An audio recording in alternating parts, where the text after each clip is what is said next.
경제계 주요 뉴스입니다. 공정위가 카카오 모빌리티의 독과점 지위를 강화했다는 이유로 시정명령과 함께 200억 원이 넘는 과징금을 부과했습니다. 카카오 모빌리티는 행정소송 가능성을 언급했습니다. 올 초 IPO 대어로 꼽혔던 오아시스가 코스닥 상장 철회를 결정했습니다. 현재 시장 상황을 고려해서 회사 가치를 적절히 평가받기 어려웠다고 그 이유를 설명했습니다. 5대 시중은행의 지난해 성과급 금액이 1조 4천만 원에 달해 성과급 잔치를 벌였다는 비판이 나오고 있습니다. 은행의 사회적 역할을 강화해야 한다는 목소리가 커지고 있습니다. 삼성전자가 다음 달 15일 정기 주주총회를 엽니다. 사법 리스크를 고려해서 이재용 회장의 등기이사 선임 여부는 이번 주총 안건에 포함되지 않았습니다.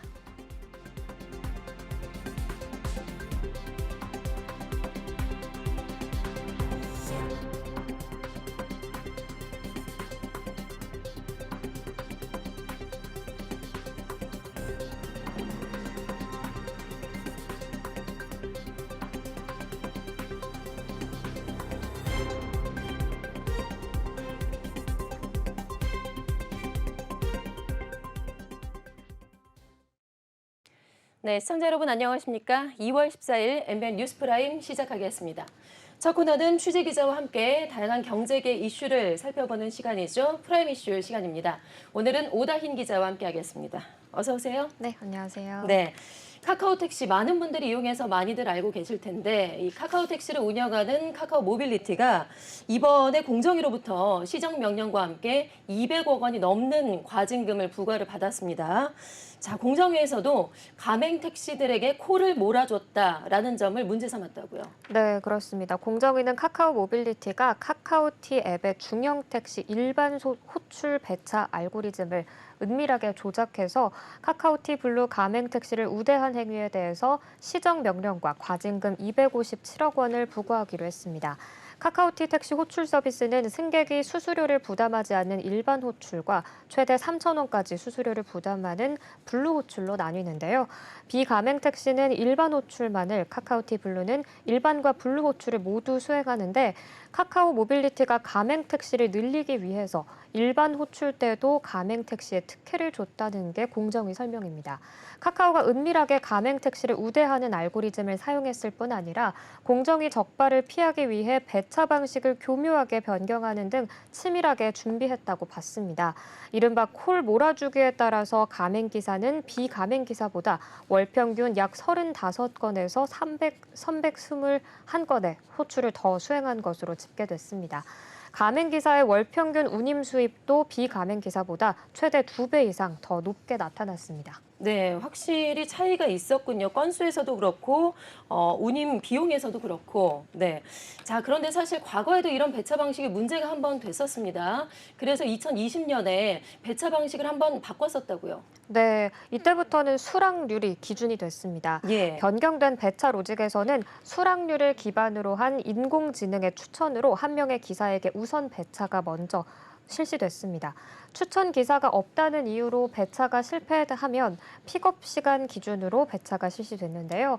이 역시 사실상 가맹 기사를 우대하기 위한 시스템이라는 겁니다.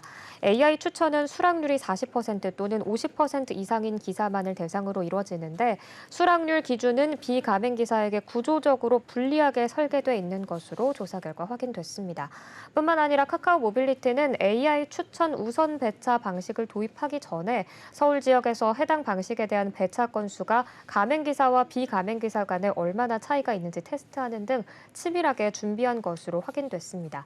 또 가맹 기사 운임 수익을 극대화하기 위해서 단거리 배차를 기존보다 덜 수행하도록 가맹 기사에게 운행거리 1km 미만 호출의 배차를 제외하거나 축소한 사실도 드러났습니다. 네, 공정위에서는 그래서 이 배차 방식에 분명한 문제점을 지적을 했는데 자, 그렇다면 카카오 모빌리티에서는 공정위의 이런 심의 결과에 대해서 어떻게 좀 반응을 하고 있을까요? 카카오 모빌리티는 행정소송 가능성을 언급하면서 반발했습니다. 예. 카카오 모빌리티는 심의 과정에서 AI AI 배차 로직이 승객의 귀가를 도와 소비자 편익을 증진시킨 효과가 확인됐음에도 결과에 반영되지 않았고 택시업계의 영업 형태를 고려한 사실관계 판단보다 일부 택시 사업자의 주장에 따라서 제재 결정이 내려져 매우 유감이다라고 강조했습니다.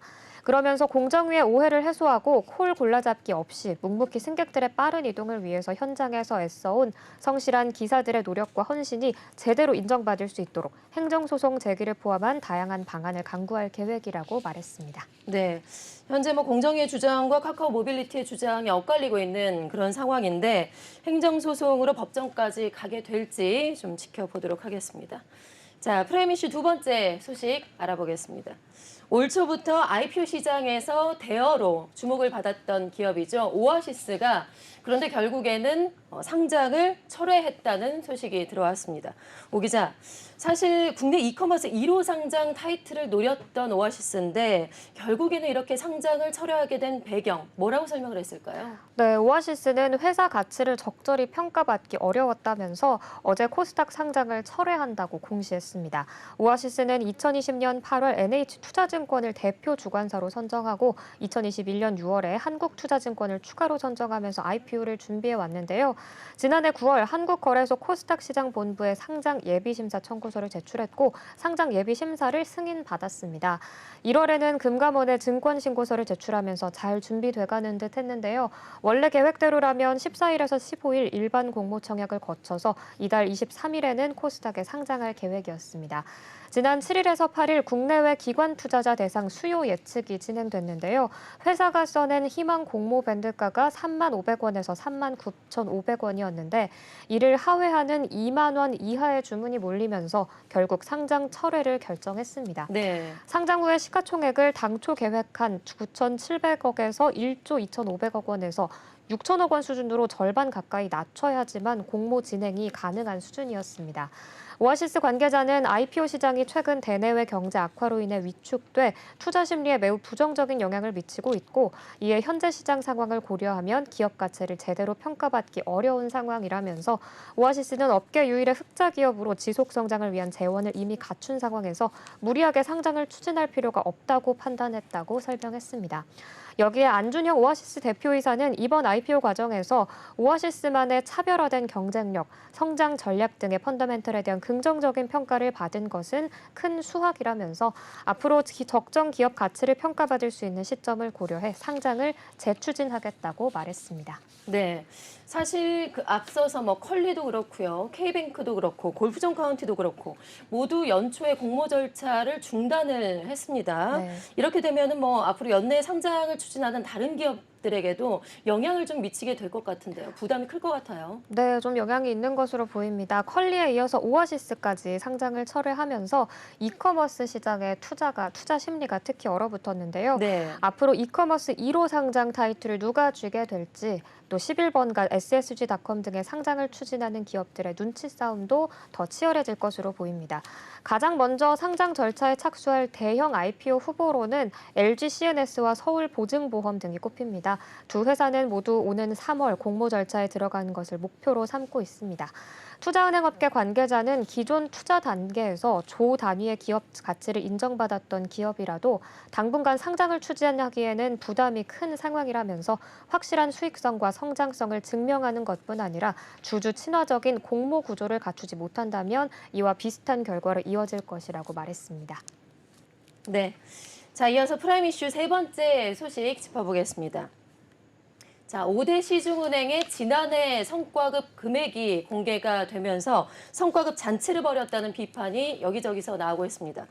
오 기자, 서민들의 이자로 그야말로 서민 이자 잔치를 벌였다라는 비판인데 그 금액이요, 무려 1조 4천만 원에 달한다고요? 네, 5대 시중은행의 지난해 성과급 총액이 정확히 1조 3,823억 원에 달하는 것으로 집계됐습니다. 이는 전년보다 35%가량 증가한 수준입니다. 금감원 제출 자료에 따르면 지난해 성과급 규모는 농협은행이 6,706억 원, 국민은행 2,044억 원, 신한은행 1,877억 원, 하나은행 1,638억 원, 우리은행 1,556억 원 순으로 나타났습니다. 5대 시중은행 중에 2021년 대비 지난해 성과급 총액 상승분이 신고문이 가장 많았던 은행은 하나은행이었고요. 그 규모가 1,534억 원이었습니다.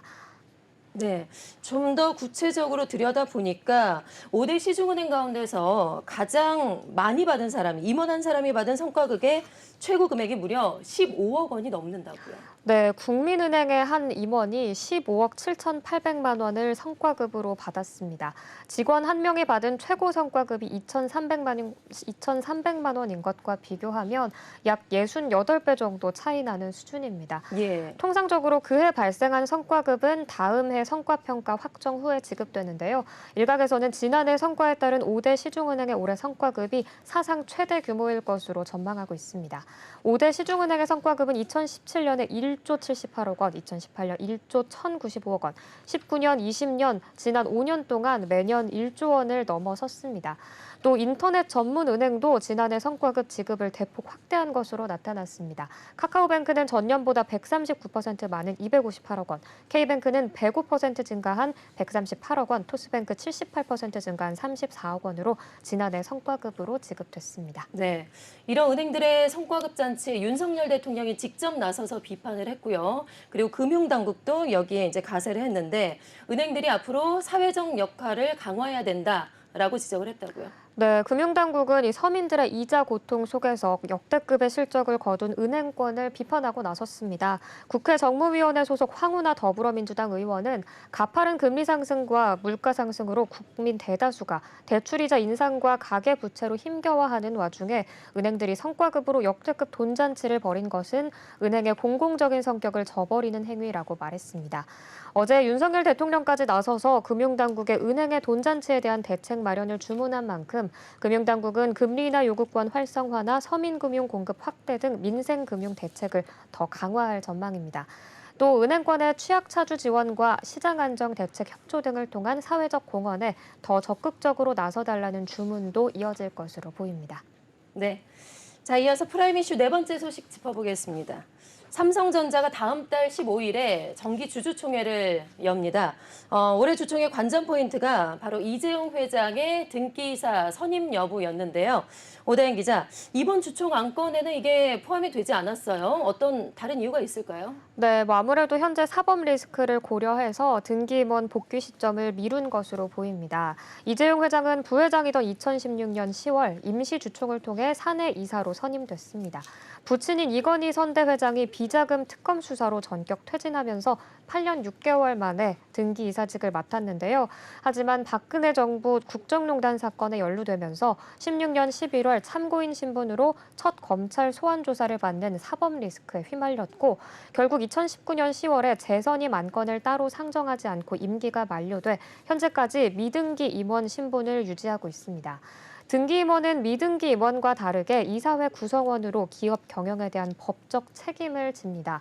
국내 4대 그룹 총수 중에 미등기 임원은 이 회장이 유일한데요. 최태원 SK그룹 회장, 정의선 현대차그룹 회장, 구광모 LG그룹 회장은 모두 사내이사로 이름을 올리고 있습니다. 네. 그래서 이 회장이 책임 경영을 강화하는 차원에서 이번에 등기 임원에 복귀할 거다라는 전망도 나왔었는데요. 이 회장은 현재 매주 목요일에는 삼성물산 제일모직 부당합병 혐의 재판에 또 3주 간격으로 금요일에는 삼성바이오로직스 분식회계 의혹 재판에 출석하고 있습니다. 이런 사법 리스크를 고려해서 등기임원 복귀 시점을 미룬 것으로 보입니다. 네, 사실 2019년 당시에도 사내 등기이사 연임을 하지 않았었어요. 네. 당시에도 마찬가지로 이 사법 리스크를 고려했던 것 같은데 그래서 이번에도 좀 무리하게 굳이 등기임원 복귀를 추진할 이유가 없다라고 판단을 한 것 같죠. 네, 만약에 이번에 등기임원이 됐다고 하더라도 현재 진행 중인 재판에서 혹시나 유죄 판결이 나온다면 또다시 국정농단 사건 당시처럼 활동에 제약이 생길 수 있기 때문에 굳이 지금 등기임원에 오를 이유가 있냐는 말들이 나오고 있습니다. 또 사실 이미 그룹 총수로서 책임 경영을 하고 있기 때문에 시간을 가지면서 경영 내실을 다질 것이라고 내다보는 업계 전망도 있는데요. 삼성전자 주주총회는 다음 달 15일 경기도 수원 컨벤션센터에서 열립니다. 등기임원 임기가 만료되는 한종희 부회장의 사내이사 재선임 안건을 비롯해 재무제표 승인, 이사 보수 한도 승인 안건이 상정됩니다. 삼성전자 주주들은 다음 달 5일 오전 9시부터 14일 오후 5시까지 전자투표에 참여할 수 있습니다. 네, 자 프라임 이슈 다섯 번째 소식 짚어보겠습니다. 셀트리온과 휴마시스가 코로나19 진단키트 계약 위반 여부를 두고 갈등을 벌이고 있습니다. 양측 모두 계약 위반의 책임이 서로에게 있다라고 주장을 하고 있는 그런 상황인데요. 지금 손해배상 청구 소송까지 제기를 한 그런 상황입니다. 오다영 기자, 갈등이 어떻게 발생을 하게 됐는지 상황을 좀 짚어볼까요? 네, 셀트리온과 휴마시스는 2020년 6월 코로나19 진단키트 개발 공급 계약을 맺었습니다. 양사는 키트를 공동으로 개발해서 셀트리온 미국 법인을 통해 미국 시장에 본격적으로 납품하기 시작했는데요. 납품 과정에서 문제가 발생했습니다. 미국 내 진단키트 수요가 급증한 시기인 2021년 셀트리온이 하반기부터 2022년 초까지 미국에 물량을 공급하기 위해서 여러 차례 휴마시스에 발주를 진행했는데요. 셀트리온은 휴마시스가 2021년 10월경부터 납기를 계속 어겼다고 주장합니다. 이와 관련해 휴마시스는 납기 지연 이유로 식품의약품안전처에 수출 제한 조치를 들었는데요. 셀트리온은 해당 조치 이전에 체결한 수출 공급 계약은 예외였기 때문에 합당한 사유가 될 수 없다면서 맞서고 있습니다. 셀트리온은 적기에 물량을 공급받지 못하면서 미국 벤더가 요청한 일정을 맞출 수 없게 돼 거래가 취소되고 회사 평판이 하락하는 등의 피해를 입었다는 입장입니다. 반면에 휴마시스는 당시 공급자 우위였던 미국 진단키트 시장 구조에서 셀트리온과의 계약을 통해 막대한 이익을 본 것으로 알려졌다라고 주장했습니다. 1월 31일 셀트리온은 코로나19 진단키트 사업 파트너사인 휴마시스 주식회사를 상대로 손해배상 및 선급금 반환 청구 소송을 제기했는데요. 어제 셀트리온은 휴마시스가 셀트리온을 상대로 제기한 손해배상 청구 소송 소장을 송달받았습니다. 셀트리온은 소송 대리인을 통해서 법적 절차에 따라 적극적으로 대응한다는 방침입니다. 네, 자 이어서 프라임 이슈 6번째 알아보겠습니다. 자, 1조 6천억 원대 피해를 입혔던 라인펀드 사태 기억하시죠? 대신증권이 라인펀드를 판매한 혐의의 직원을 관리감독 의무를 소홀히 한 혐의로 1심에서 벌금형을 선고받았다고 합니다. 오 기자 좀 자세하게 알아볼까요? 네, 자본시장법 위반 혐의로 기소된 대신증권이 벌금 2억 원을 선고받았습니다. 라임 사태 간단히 짚고 넘어가면요. 2019년 7월에 라임 자산운용이 코스닥 시장 상장 기업들의 전환사채 등을 편법 거래하면서 부정하게 수익률을 관리하고 있다는 의혹에서 촉발됐습니다. 예. 의혹이 불거지자 라임펀드에 들어있던 주식 가격이 폭락해서 1조 6,700억여 원대의 펀드 환매가 중단된 사태가 발생하면서 투자자들이 피해를 봤었죠. 이 대신증권은 장모 전 반포 WM 센터장이 펀드 수익률, 손실 가능성 등을 숨기고 투자자들에게 2,500억 원 규모의 라임펀드 관련 펀드에 가입하도록 한 혐의로 양벌 규정에 따라 지난 2021년 1월 재판에 넘겨졌습니다. 앞서 장모 전 센터장은 부정거래 혐의가 인정돼 항소심에서 징역 2년에 벌금 2억 원이 확정된 바 있습니다. 재판부는 대형 증권사로서 갖춰야 할 내부 통제 기준을 잘 마련하지 못해 장 전 센터장에 대한 주의 감독 의무를 하지 못해 장기간 위반 행위를 발견하지 못했다라면서 라인펀드 장기간 판매로 얻은 회사 보수액이 상당하고 다수의 투자자가 큰 피해를 보고 자본시장의 공정성, 신뢰성, 효율성에 안 좋은 영향을 끼쳤다라고 판단했습니다. 네, 말씀하신 대로 그 직원 개인에 대한 처벌도 지금 항소심에서 확정이 됐고요. 이번에는 그 책임이 있는 회사에 대한 책임을 물은 거죠. 자, 이 대신증권과 마찬가지로 KB증권도 벌금 5억 원을 선고받았다고요. 네, 검찰은 라인펀드 판매와 관련해서 임직원들에 대한 감독 의무를 소홀히 한 혐의로 대신증권, KB증권, 신한투자증권 등 증권사 3곳을 양벌 규정을 통해 기소했습니다. KB증권은 지난달 12일 열린 1심 선고에서 벌금 5억 원을 선고받았고요. 신한투자증권에 대한 1심 선고도 오는 22일 예정돼 있습니다. 네. 자, 마지막으로 7번째 이슈 짚어보겠습니다. 자, 지난해 역대 최대 연매출을 기록했었죠. 오늘 오후에 이마트의 실적 발표가 있었습니다. 오 기자, 그런데 자세히 보니까 지금 반면에 영업이익은 줄어든 것으로 나타났어요. 구체적으로 지난해 실적이 어떻게 나왔을까요? 네, 이마트는 작년 연결 기준 4분기 매출은 17.7% 증가한 29조 3,335억 원을 기록했고요. 같은 기간 영업이익은 1,717억 원 감소한 1,451억 원을 기록했습니다. 지난해 4분기의 경우 연결 기준 매출액이 전년 동기 대비 9% 증가한 7조 4,753억 원을 달성했는데요. 같은 기간 또 영업이익은 550억 원 감소해서 223억 원을 거뒀습니다. 영업이익 감소의 주된 원인으로는 스타벅스 캐리백 환불로 인한 일회성 비용이 반영됐고 기록적인 고환율로 인한 수익성 악화, 또 스타벅스와 G마켓 인수에 따른 상각비 및 손익이 반영됐다는 설명입니다. 다만 4분기 별도 기준으로는 매출과 영업이익 모두 성장했습니다. 매출액은 4% 상승한 4조 1,859억 원, 영업이익은 391억 원 증가한 813억 원으로 나타났습니다.